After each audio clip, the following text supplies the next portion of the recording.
Bom, gente, nós estamos agora, nós chegamos no julgamento romano, né? Finalmente, depois de tantos percursos, né? A gente vai entrar no julgamento romano, tá?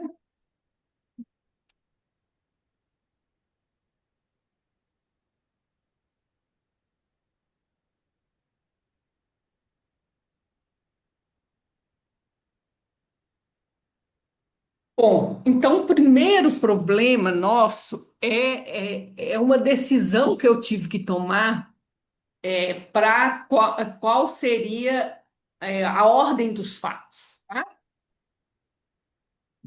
Porque a gente tinha decidido há um tempo atrás, tudo que tivesse nos três evangelhos, a gente já estudaria para depois voltar só no que é específico, para depois ir para o Evangelho de João, tá? Então, o que que acontece?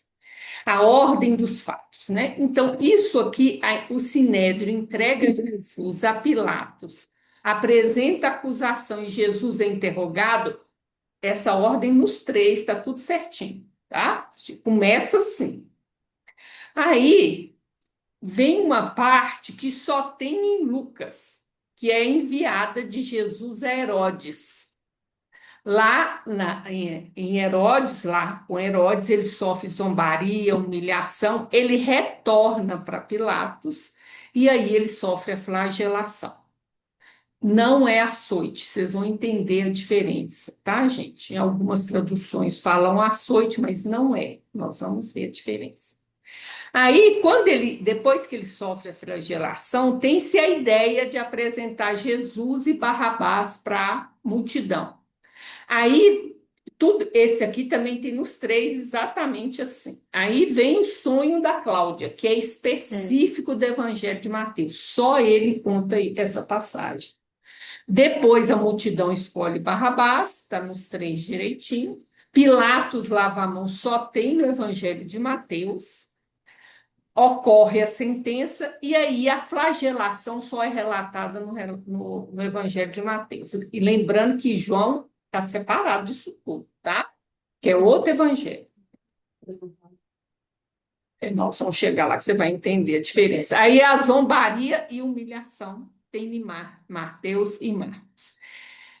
E aí nós temos o relato de todo o julgamento de Jesus no livro Há 2000 anos, que Emmanuel faz esse relato. Então, o que é a diferença, então? Emmanuel praticamente segue Lucas. E vai ser a ordem que eu escolhi para o nosso estudo. Então, o Sinédrio entrega Jesus a Pilatos, aí acontece o sonho da Cláudia. A gente sabe que ela chama Cláudia por causa do livro Há 2000 anos. No Evangelho não está escrito, é esposa de Pilatos. E isso é importante porque vai fazer mais sentido o sonho dela ela ter falado do sonho assim que Jesus chega. Vocês vão entender que aí faz mais sentido. Aí ele é enviado para Herodes, lá que ele sofre a zombaria e a humilhação, e não aqui, depois da sentença. O que também não fica muito lógico, né? Depois que ele já está lá. Aí ele retorna, tem a flagelação. Também é mais lógico que tenha ocorrido aqui, porque você vai ver que não é açoite, é flagelação, é uma coisa muito pior. Por que que flagelou ele se ele já ia ser crucificado? Não tem lógica. Então, essa ordem de Mateus, a de Lucas está mais correta. E aí, segue igual até a sentença. Da sentença, ele já vai direto para a crucificação. Então, você vai ver que nós vamos fazer essa mudança, porque, inclusive, eu achei que você vê a lógica de ter acontecido daquele jeito de um negócio. Gente, isso mostra, quando tem essas contradições no Evangelho, isso só mostra que não foi combinado, tá? E as pessoas fazem os relatos, né? E essas pequenas diferenças acontecem exatamente porque nós não combinamos. Se fosse uma história combinada, ia ser tudo certinho. Uma grande mentira, né? Que a gente consegue até nos mínimos detalhes, ok? Vem de fontes, tem algumas fontes em comum e outras fontes divergentes, e aí a história tem esses pequenos detalhes. Deu para entender a ordem que nós vamos? Uhum. Então, vem o outro problema para a gente entender, que nós estudamos a história, mas vamos precisar da história de Nora. Você não veio na história, não, né? Veio. É. Então, a gente chegou ali, que acontece? Pompeu conquista a Judéia no ano 65, 63. 63 ou 65? Agora deu um branco aqui. 63, acho que é 63. Aí o que acontece? Você lembram que tinham dois irmãos macabeus brigando pelo poder. Ele pega o Hircano e coloca ele como rei sumo sacerdote da Judéia, como um todo. Só que ele tinha um conselheiro que chama Antípatro, que é o pai do Herodes o Grande. E é esse homem que vai reinar, na verdade. O Hircano, ele já tem esse conselheiro há muito tempo, desde muito novo, e ele é mais fraco de personalidade, então é o Antípatro que reina, tá? E que responde junto a Roma, embora oficialmente fosse o Hircano Macabeu.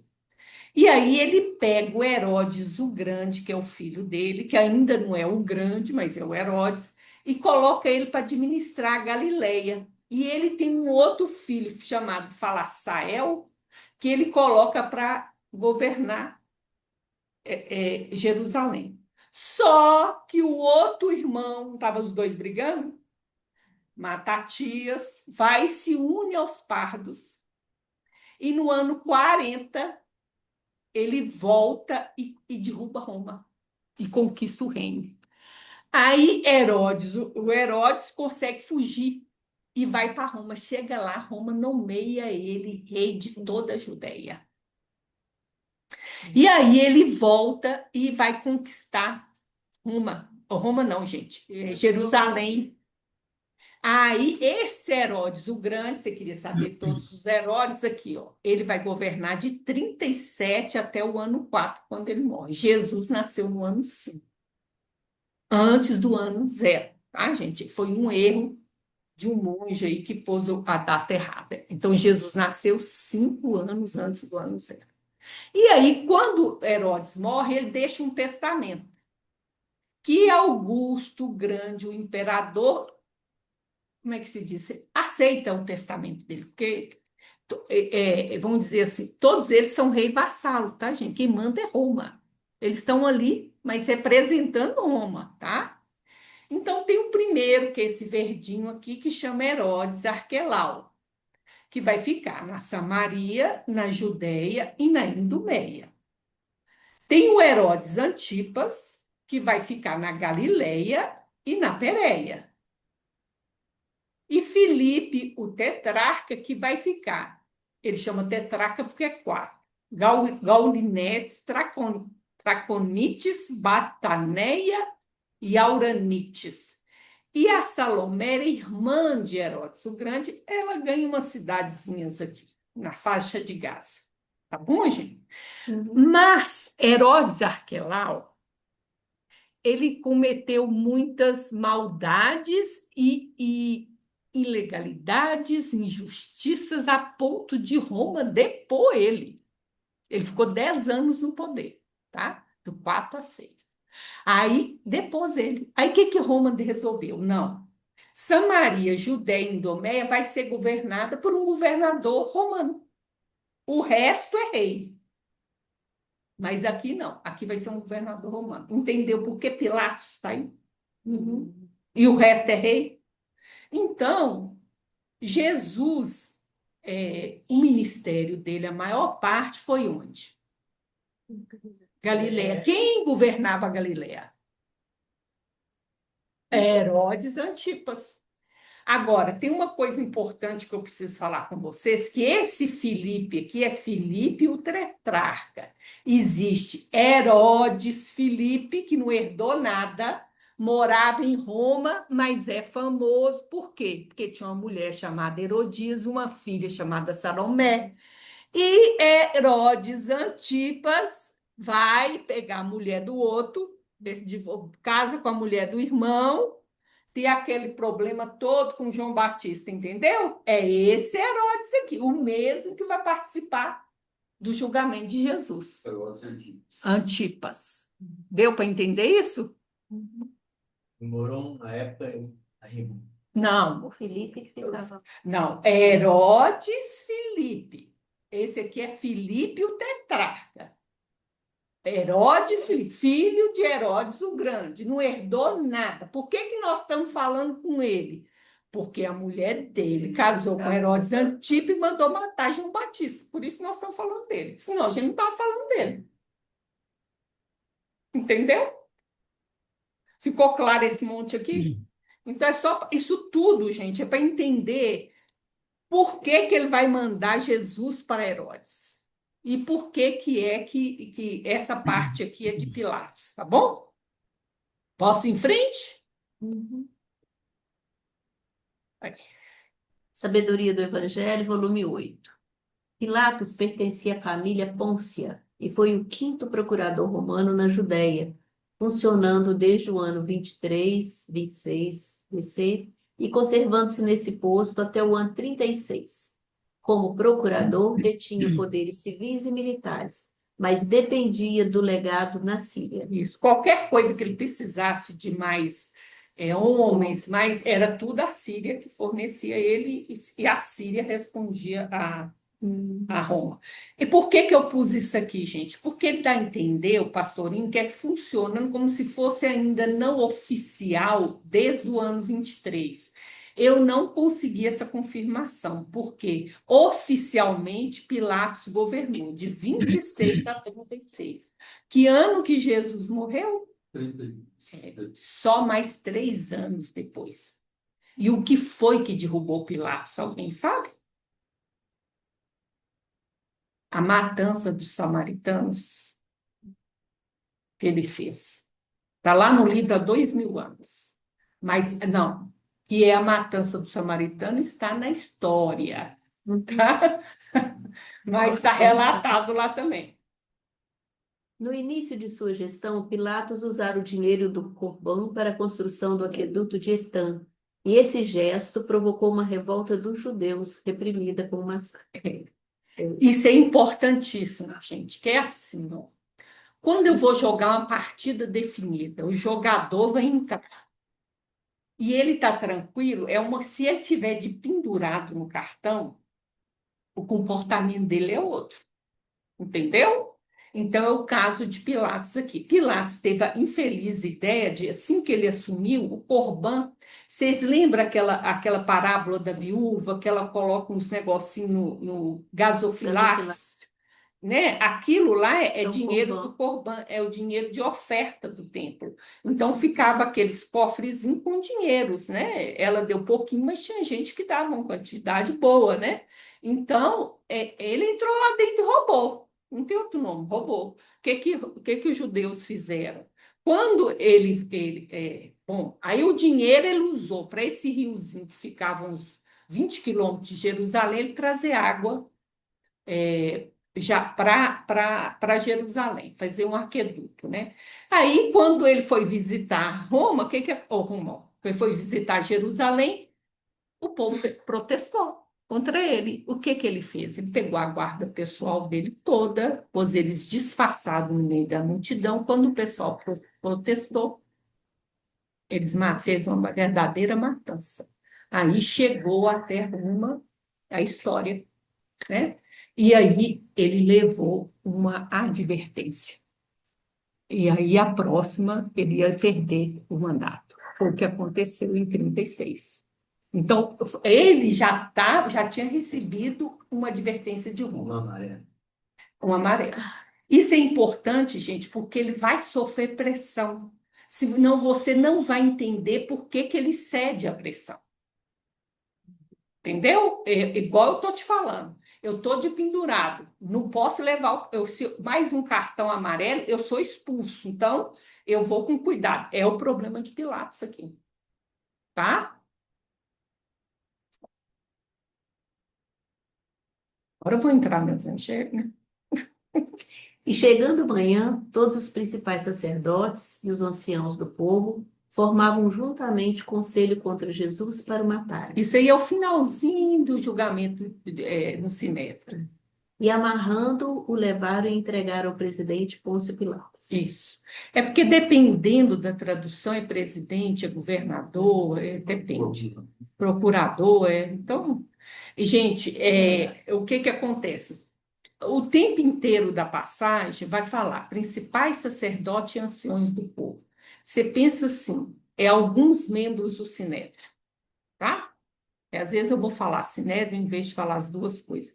Então, eles acabaram o julgamento e eles vão ficar lá. Você lembra que a gente viu que eles vão ficar lá o tempo inteiro até sair a sentença? Eles vão fazer pressão em cima de Pilatos. Porque tem uma turma do Sinédrio que quer a crucificação, né? Então, eles vão fazer e vão ficar lá. Então, gente, o que que acontece? Isso aqui é a maquete de Jerusalém, isso aqui é o templo, né? Esse é dessa torre até aqui, ó, é esse palácio que onde ficava hospedado Herodes, aqui nessa ponta, e ficava Pilatos na ponta de cá. Gente, eles nem se viam, se não quisesse. É grande, é muito grande. E tinha uma entrada aqui na parte aqui, tinha uma entrada aqui que na maquete não tem, que a gente vai ver aqui, ó. Aqui, ó, tá vendo? Esse trem enorme, ó. Lá na ponta ficava Herodes. Então, aqui, ó, tem uma escadaria que sobe aqui. Depois tinha uma escadaria que se abria aqui. Pela IA, ela reconstruiu essa imagem, tá? Da IA. Mas eu acho que tem um erro nessa imagem. Assim, opinião minha.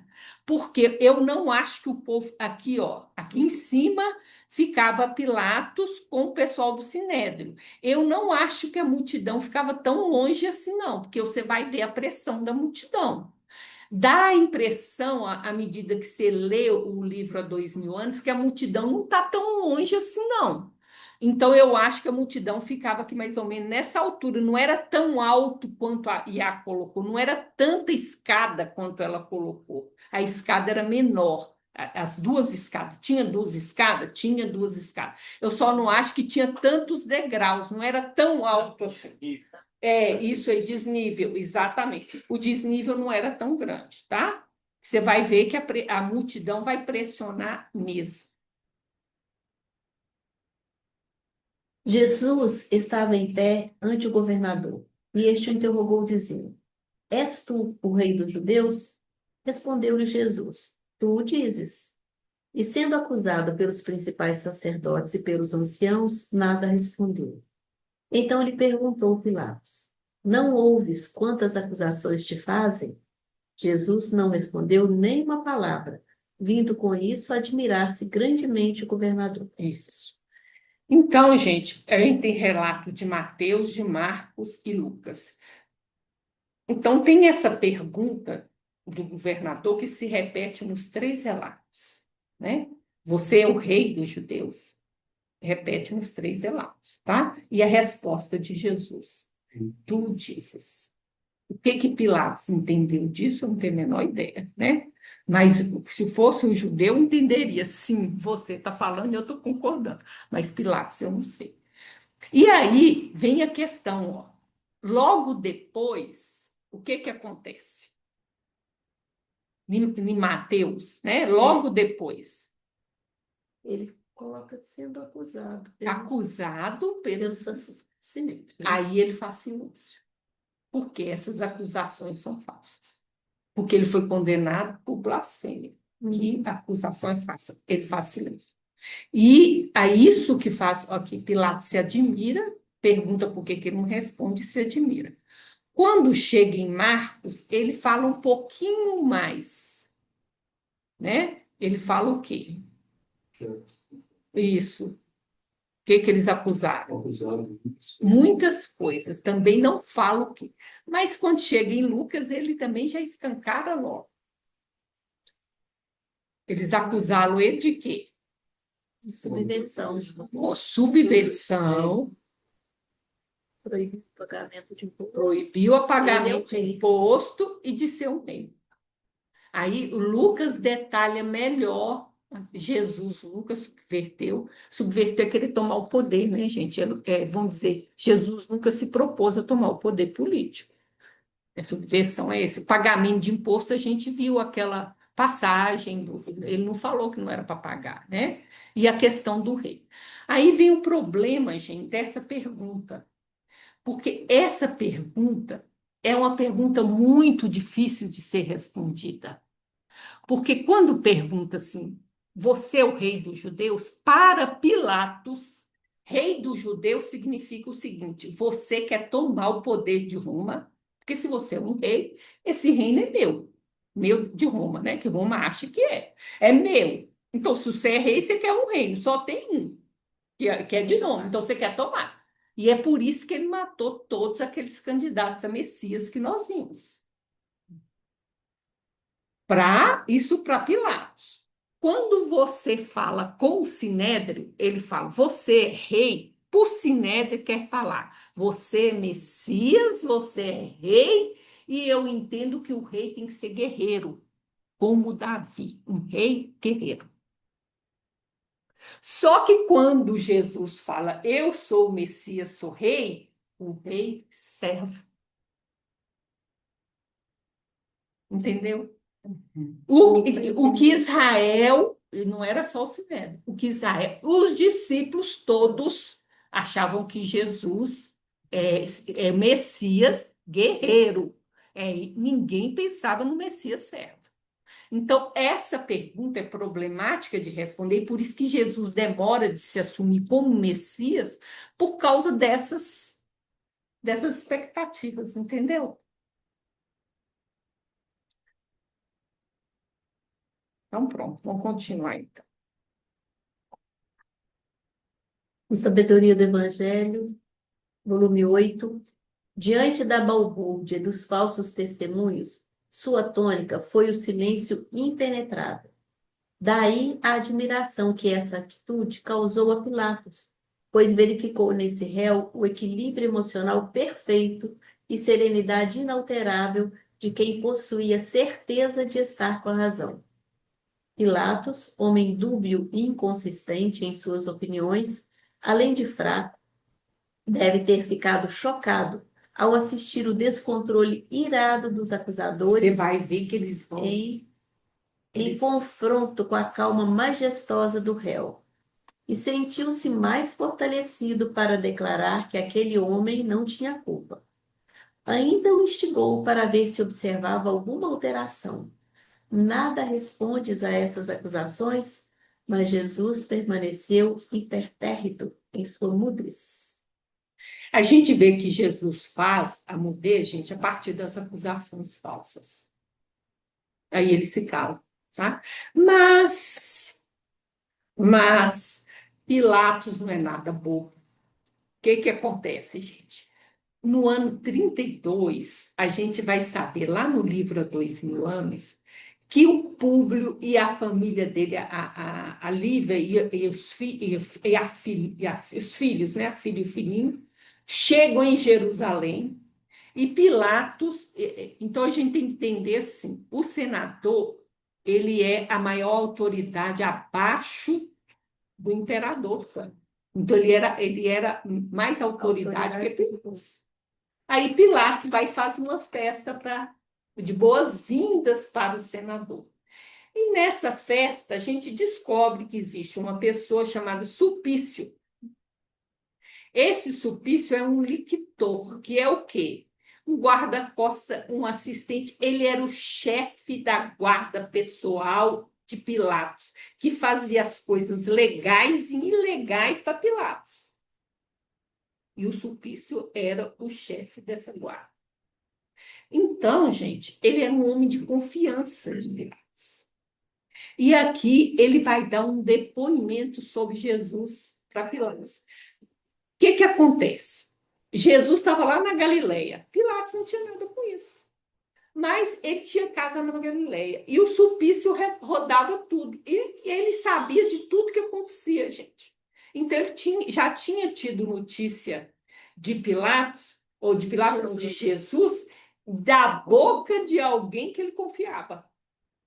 para eles, porque você vai ver que ele vai falar várias vezes que Jesus é inocente, mas não é o julgamento dele, da pessoa de Jesus, mas também ele tinha um testemunho de alguém que ele confiava muito, que era o Sulpício. Tá? Então vamos lá, 2000 anos, Ele tem várias coisas, eu cortei só a parte que ele vai falar do que interessa para nós. capítulo 3, ano 32. O que mais me admira, porém, exclamou com ênfase, dirigindo-se particularmente ao narrador, Isso é Pilatos falando com o Sulpício, que ele achou que o Sulpício ficou muito, muito impressionado com Jesus. é que, sendo tu um homem prático e decidido, te tenhas deixado levar pelas palavras loucas deste novo profeta, misturando-te com a turba para ouvi-lo. Não sabes que a anuência de um lictor pode significar enorme prestígio para as ideias deste homem? Senhor, respondeu Sulpício desapontado. Eu próprio não saberia explicar a razão de minhas observações daquela tarde. Considerei igualmente de pronto que as doutrinas por ele pregadas são subversivas e perigosas por igualarem os servos aos senhores. Mas observei também as suas penosas condições de pobreza, consideradas por seus discípulos e seguidores como um estado alegre e feliz, o que de algum modo não constitui motivo de receio para autoridades provinciais. Além disso, essas pregações não prejudicam os camponeses, porque são feitas geralmente nas horas de ócio e descanso, no intervalo dos trabalhos de cada dia, notando-se igualmente que seus companheiros prediletos são os pescadores mais ignorantes e mais humildes do lar. Entendeu, gente? Que perigo é isso? Pois é, mas a gente, vamos dizer, a igreja primitiva vai passar a ser perseguida exatamente por causa dessas ideias subversivas e perigosas. Entendeu, gente? Alguém quer fazer algum comentário? Está dando para entender? Eu sabia. E outra coisa, vai ter em vários relatos isso, a extrema pobreza de Jesus. Então, a gente supõe que ele era magro, bastante magro, que vamos dizer, é relatada a túnica dele muito alva, quer dizer, muito limpa, né? Mas devia ser de um pano mais humilde, mais destecido pela própria mãe, né? Não devia ser panos que o povo aí usava, né? Já tinha importação. Ele não, devia ser um pano, tecido mesmo pela lã, por esses negócios, por causa de ser pobre mesmo. E andava, inclusive, descalço, nem sandália ele tinha. Era muito pobre. Você vai ver nesse relato aqui várias vezes, o Pilatos também vai falar, extremamente pobre. Não era nada. E estando ele assentado. Aí vem um sonho, tá, gente? Então tem um interrogatório, aí vem o sonho da Cláudia. E estando ele assentado no tribunal, sua mulher mandou-lhe dizer: Não entres na questão desse justo, porque num sonho muito sofri por causa dele. No Evangelho é sempre sua mulher, tá? A gente sabe que ela chama Cláudia por causa do livro há 2000 anos. Primeira coisa, gente, os romanos levavam muito a sério os sonhos. Eles achavam que os numes tutelares, que eram os antepassados, se comunicavam e cuidavam da família, e se comunicavam pelos sonhos. Então, eles você vai ver que isso aqui, por isso é que esse sonho tem que ser antes de desenrolar tudo. Porque você vai ver que é isso aqui que vai fazer com que ele vai chamar o Públio e vai chamar todos vamos dizer assim, os romanos de influência na cidade para participar do julgamento de Jesus. Ele não vai julgar Jesus sozinho, por causa do sonho dela. Não é que ele é escrupuloso, não, viu, gente? Porque é escrupuloso agora, por causa do aviso, porque ele tem umas condutas que não mostram isso, não, tá? Mas o sonho. Dividir a culpa. Não, mas ele estava tentando achar uma solução.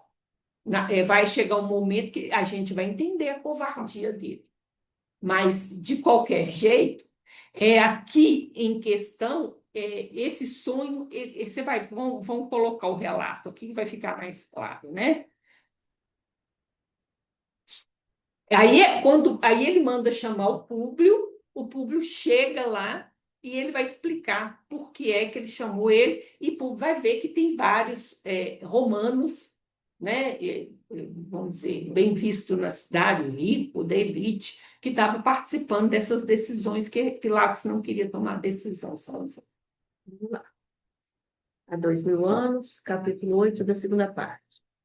Eu, francamente, não lhe vejo culpa alguma, senão a de ardente visionário de coisas que não posso e não sei compreender, surpreendendo-me amargamente o seu penoso estado de pobreza. Isso é Pilatos explicando olha de novo, seu penoso estado de pobreza. Neste comenos penetraram na sala as duas irmãs, Cláudia e Fúvia, que tomaram assento nesse conselho íntimo de Patrício. Aí, eram vários romanos, e tudo patrício, tudo, vamos dizer, a elite romana, né? Ainda esta noite, continuou Pilatos, apontando para a esposa, parece que os augúrios dos deuses se manifestaram para a minha orientação, pois Cláudia sonhou que uma voz lhe recomendava que eu não deveria arriscar minha responsabilidade no julgamento deste homem justo. E ele já fala que ele é justo. Resolvi, portanto, agir em consciência, aqui reunindo todos os patrícios e romanos notáveis de Jerusalém para examinarmos o assunto, de modo que o meu ato não prejudique os interesses do império, nem colida com o meu ideal de justiça. Que dizeis, pois, dos meus escrúpulos na qualidade de representante direto do Senado e do imperador entre vós neste momento? Entre nós, né? Entre nós, sim. Vossa atitude obtemperou o senador compenetrado de suas responsabilidades. Revela o máximo critério nas questões administrativas. Entendeu, gente? Você que é senador, eu tô com cartão amarelo. O que você acha? Eu tô agindo direitinho? Estou no conforme? Tô direitinho. Você acha que eu tô muito escrupuloso? E aqui, ó, tá vendo? Olha quem era público, representante direto do Senado e do imperador. Ele não falava, não dava satisfação para Pilatos. Pilatos que tinha que dar para ele. Então, gente, entendeu aqui? Por isso. Hã? Não, aqui não. Não, aqui já. Não, peraí. No primeiro relato que eu contei da festa, ele não conhecia Jesus, ele estava chegando. Aqui já é o ano 33, Jesus já está sendo julgado, ele já conhecia. Já conhecia. É, sim, isso mesmo. E disse Pilatos aos principais sacerdotes e à multidão: Não acho culpa alguma neste homem. Mas eles insistiam cada vez mais, dizendo: Alvoroça o povo, ensinando. Quem é que insistia, gente? Isso. Alvoroça o povo, ensinando por toda a Judéia, começando desde a Galiléia até aqui. Então Pilatos, ouvindo falar da Galiléia, perguntou se aquele homem era galileu. E sabendo que era da jurisdição de Herodes, remeteu a Herodes, que também naqueles dias estava em Jerusalém.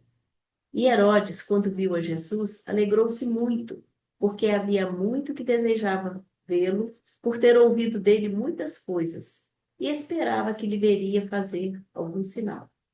E interrogava-o com muitas palavras, mas ele nada lhe respondia. E estavam os principais sacerdotes e os escribas acusando com grande veemência. Então, gente, tem muita coisa aqui, ó.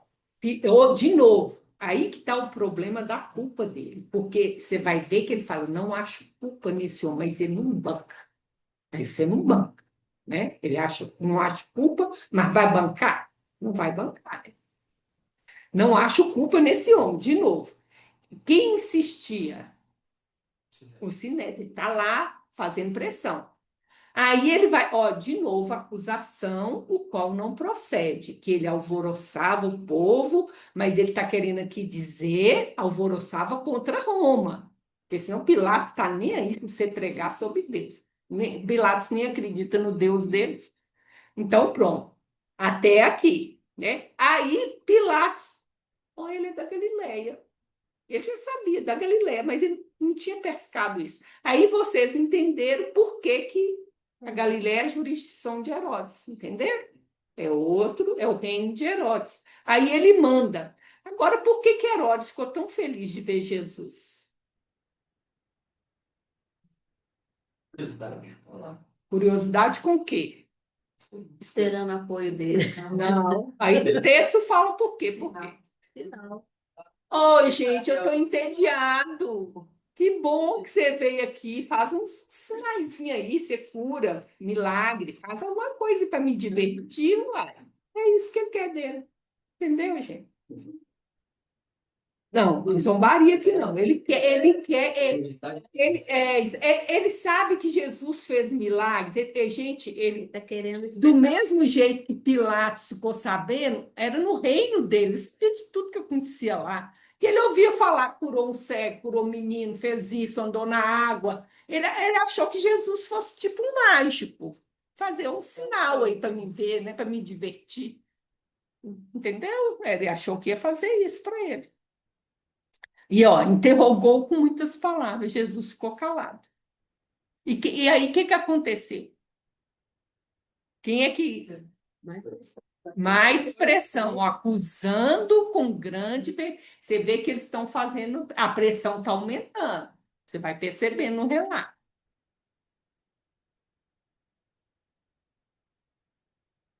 Jesus é então levado ao palácio de Herodes Antipas, que se mostra satisfeito ao ver o ato de deferência do governador romano e, sobretudo, por poder ter contato com Jesus. Lucas afirma tratar-se de curiosidade, ver um sinal, algo de diferente do comum. Não escondeu sua alegria e fez numerosas perguntas. Herodes não era considerado como merecedor de consideração, e Jesus já o chamara de raposa.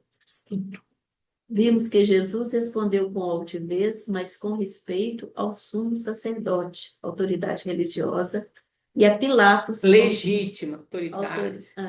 autoridade religiosa legítima, e a Pilatos, autoridade civil legítima. Mas não deu a menor importância aos que, sem autoridade, queriam impor-se e aparecer. Diante destes, permaneceu silencioso.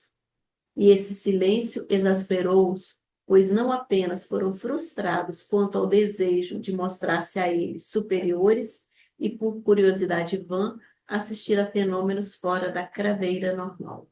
Eu não sei se esse é o motivo do silêncio de Jesus, é a opinião do pastorinho, tá, gente? Eu penso que é tipo assim, eu vim cair na mão dessa criança aqui, tá querendo que eu divirto ela? Ficar quieto, entendeu? Vou falar o quê? Não vou fazer sinal, vou discutir com você, você quer que você...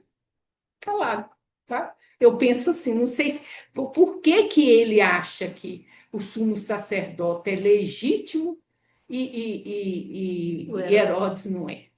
Entendeu? Não, não tem porquê, sendo que o sumo sacerdote, nós vimos que esse cargo aí foi usurpado. E ele está aí de conclave com Roma. Então, como que ele é legítimo e Herodes, que é vassalo de Roma, não é legítimo? Então, eu deixei aqui para vocês pensarem. Eu também não sei por que ele fez esse livro, mas ele tem o parecer dele, que, embora eu não concorde, tá? Eu acho que é mais Jesus pensar nisso, que ele fica querendo, ele devia estar perguntando sobre os sinais, os milagres, e querendo que Jesus fizesse. Jesus ficou quieto, porque ele não ia fazer. Penso eu, tá? Alguém tem alguma outra ideia? Tem, meninas? Alguém tem outra ideia aí? Eu acho mais porque ele não faz milagre a pedidos, né? Faz milagres quando ele vê alguém que Tá precisa do sofrendo, milagre. isso aí. Milagre não é coisa que você fica fazendo de show de mágica, né? Tem que ter. Cadê um cego chorando, arrependido? Alguém? Não é? Para divertir, porque está entediado lá. Outra coisa, gente, Herodes, ele foi na festa para se divertir. Por quê? Jerusalém não é do reino dele. Ele é lá da Galileia. Jerusalém é responsabilidade de Pilatos. Ele foi por causa da festa. Foi por causa da festa mesmo. Pilatos está lá contrariado, porque ele é romano, acha essa festa horrorosa, com certeza. Esse monte de gente que ele não entende, e ele queria estar em Cesareia, que é uma cidade romana, do jeito que ele gosta. Mas aí ele está lá por causa. Gosto do ofício.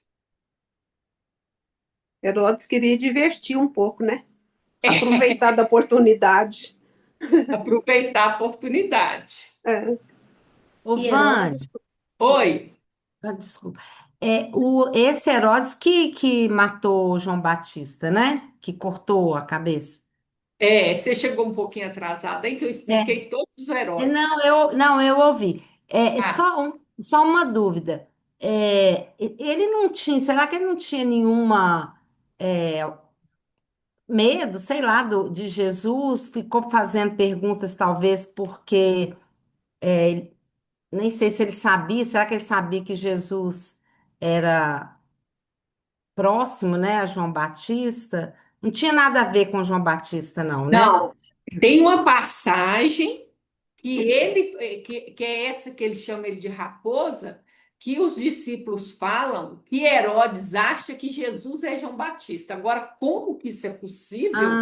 Ah, Eu não ah, tenho a ah. menor ideia, entendeu? O que Uhum. ele faz, que o pessoal falava em reencarnação, gente, mas eles não sabiam como é que isso funcionava, porque como é que Jesus pode ser reencarnação Ah, de João Batista? Se são ah, 6 meses de diferença de idade, é. Uhum, e eles eram primos e conviveram na mesma época e falam. Então, para nós, isso é uma loucura, mas tem essa ideia. A única ah, hora que toca nos dois é isso, né? Agora, ele é indumeu, tá, gente? Ele não é judeu, ele é indumeu Herodes e é vassalo de Roma. Ele está defendendo é Roma.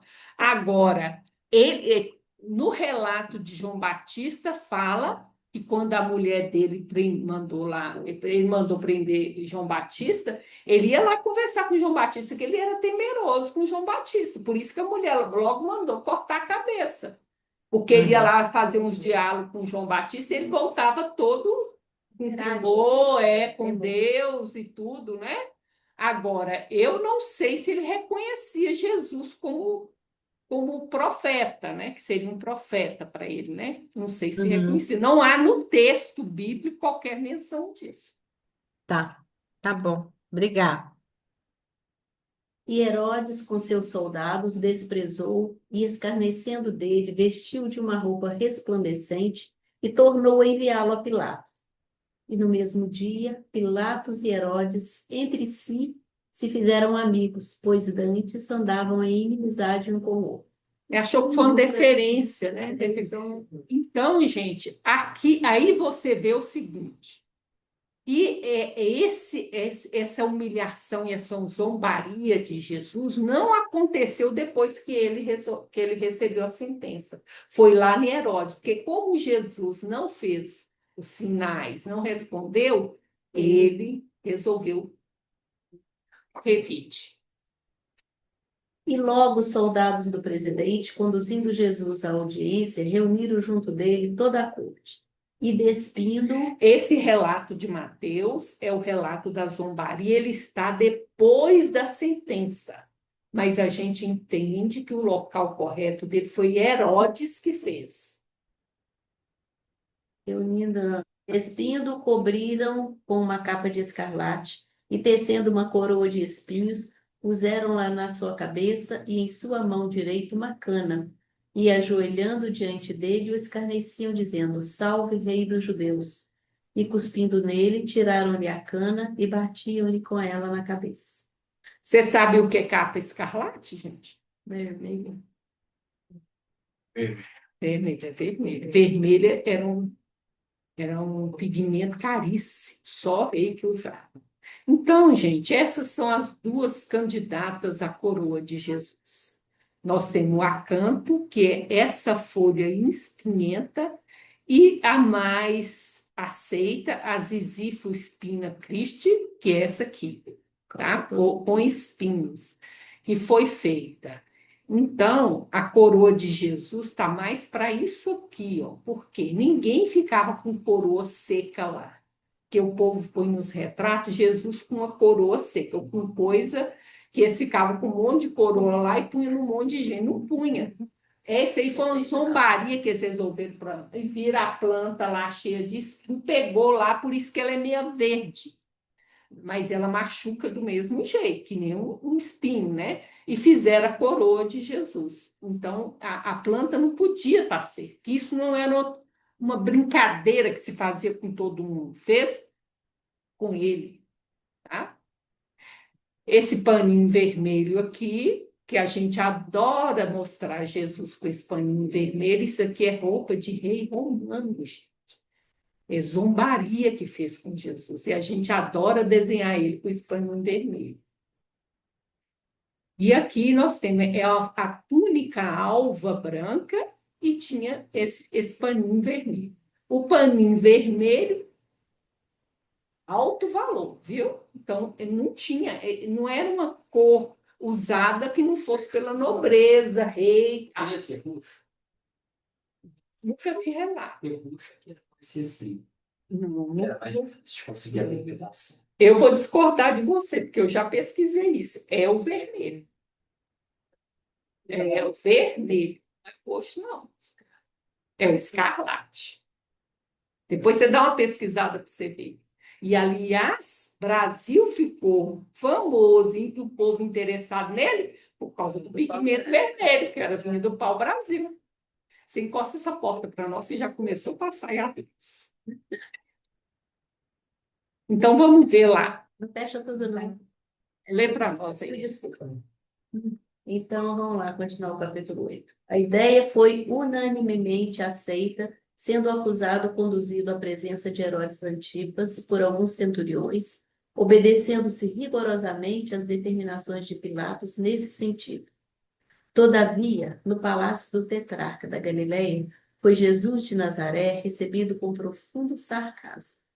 Apelidado pela gente simples como o rei dos judeus, e simbolizando a esperança de certas reivindicações políticas para numerosos de seus seguidores, entre os quais se incluía o famoso discípulo de Queriote, o mestre de Nazaré, foi tratado pelo príncipe de Tiberíades como vulgar conspirador, humilhado e vencido.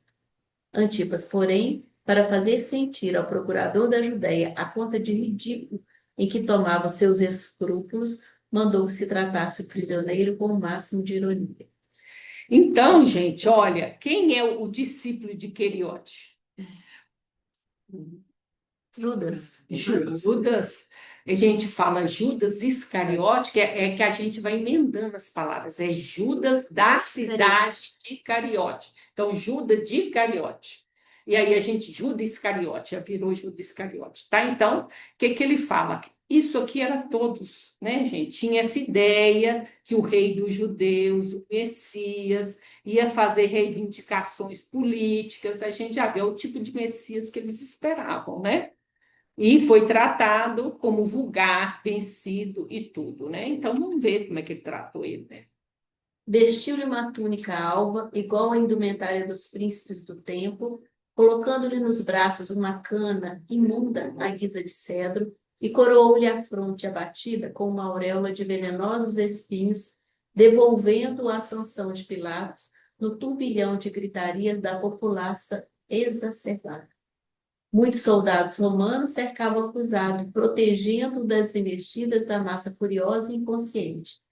Jesus, trajando por irrição a túnica de realeza, coroado de espinhos e empunhando uma cana como símbolo de seu reinado no mundo, deixava transparecer nos olhos profundos indefinível melancolia. Então, gente, o que dá a entender aqui? Colocaram a coroa nele, colocaram a túnica nele e ele voltou para continuar desse jeito. Não fala que tirou. E é por isso que ele vai ser coroado com a coroa. E talvez seja por isso que dá-se a entender que ele tenha recebido isso depois da sentença. Não foi. Foi antes até de apresentar para a sentença. Foi Herodes que pôs, e ele, o resto do processo ele fica assim. com a coroa e com a roupa de negócio. Aqui fala roupa branca de príncipe, mas não fala do paninho vermelho, É.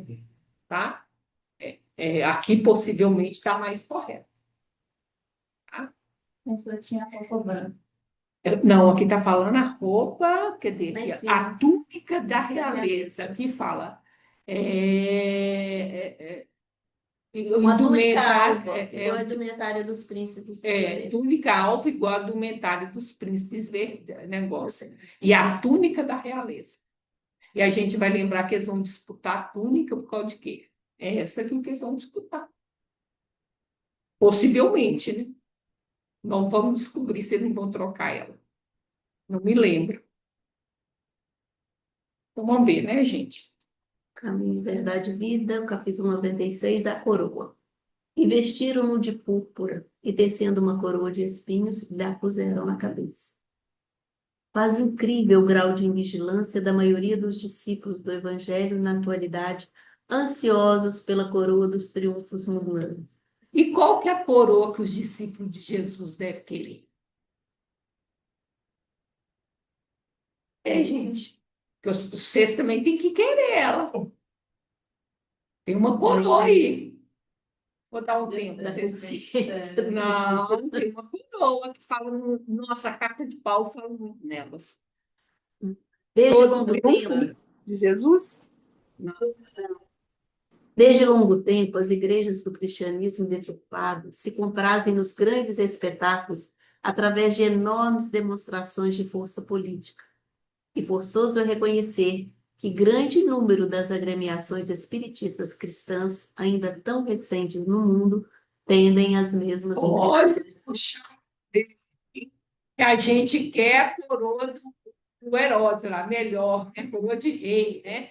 Essa questão aqui, ó. E olha que nós estamos indo pelo mesmo caminho, não é à toa que fala que a gente saiu de lá e reencarnou o cara. Individualmente, os prosélitos pretendem o bem-estar, o caminho sem obstáculos, as considerações honrosas do mundo, o respeito de todos, o fiel reconhecimento dos elevados princípios que esposaram a vida por parte dos estranhos. Então, veja se isso não é um rei. Olha bem, eu não quero obstáculo, eu quero que todo mundo me honra, me respeite, reconheça, seja fiel a mim, seja Quando essa bagagem de facilidades não os bafeja no serviço edificante, sentem-se perseguidos, contrariados, Então, gente, esse desejo aqui é inconsciente, é o que a gente chama de sombra. E como que eu reconheço que eu tenho isso? Quando eu sou contrariado. Como é que eu reajo quando a vida fala não para mim? Aí eu faço o quê? Ó? Me sinto perseguido, contrariado e desditoso. Por quê? Porque eu acho que eu merecia mais. Só por isso. Então, essa é a sombra, é o verdadeiro sentimento que estava escondido dentro de você. Quero achar que eu mereço mais. Como que eu descubro isso? Quando a vida me fala não. Aí eu me sinto revoltado, tá vendo? E perseguido e reclamo, então é porque eu acho que eu merecia mais do que eu recebi. Simples assim. Mas e o Cristo? Não bastaria o quadro da coroa de espinhos para atenuar-nos a inquietação? Naturalmente que o Mestre trazia consigo a coroa da vida. Entretanto, não quis perder a oportunidade de revelar que a coroa da terra ainda é de espinhos, de sofrimento, trabalho incessante para os que desejem ao escalar a montanha da ressurreição divina. Isso. A coroa que a gente pode esperar do trabalho, mas o Cristo tem uma coroa. Qual é? Não, que ele está no texto, não tenta Coroa adivinhar. da vida. Gente, é essa coroa que nós temos. O que é coroa da vida? Quem é que sabe o que é coroa da vida? É você ter o controle. Não, gente, é o chakra coronário ideal aberto, resplandecente, é o divino em mim agindo. Essa é a coroa da. Você sabe aquela auréolazinha que coloca no Santos? É o chakra coronário. Termina de ler para nós. Ao tempo em que o Senhor inaugurou a boa nova entre os homens, os romanos coroavam-se de rosas. Mas, legando-nos a sublime lição, Jesus dava-nos a entender que seus discípulos deveriam contar com distintivos de outra natureza. E você vai ver várias vezes no Evangelho ou nas cartas de Paulo ele referir-se à coroa da vida. É isso, tá?